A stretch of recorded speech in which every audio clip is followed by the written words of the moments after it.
સુરત મહાનગરપાલિકા દ્વારા નાગરિકોની સુવિધા માટે એક મહત્વપૂર્ણ પગલું ભરતા પાલિકા કચેરીમાં અરજદારોના માર્ગદર્શન માટે હેલ્પ ડેસ્કની શરૂઆત કરવામાં આવી છે।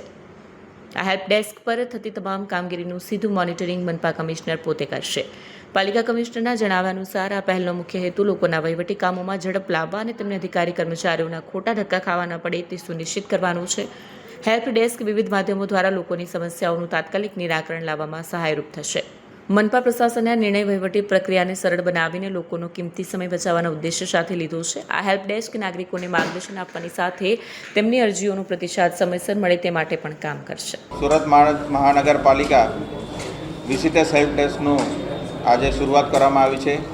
એ અદ્યતન હેલ્પ ડેસ્કમાં જે મ્યુનિસિપલ કમિશનરશ્રીને મળવા માટે સુરતીઓ સિટીઝન્સ આવે છે એ લોકોનું કમ્પ્લેન્ટ્સનું રજિસ્ટ્રી કરવામાં આવશે, એના અલગ અલગ કોડિંગ કરવામાં આવશે અને એનું ટ્રેકિંગ માટેની વ્યવસ્થા સાથે આ સિસ્ટમ ઊભું કરવામાં આવી છે।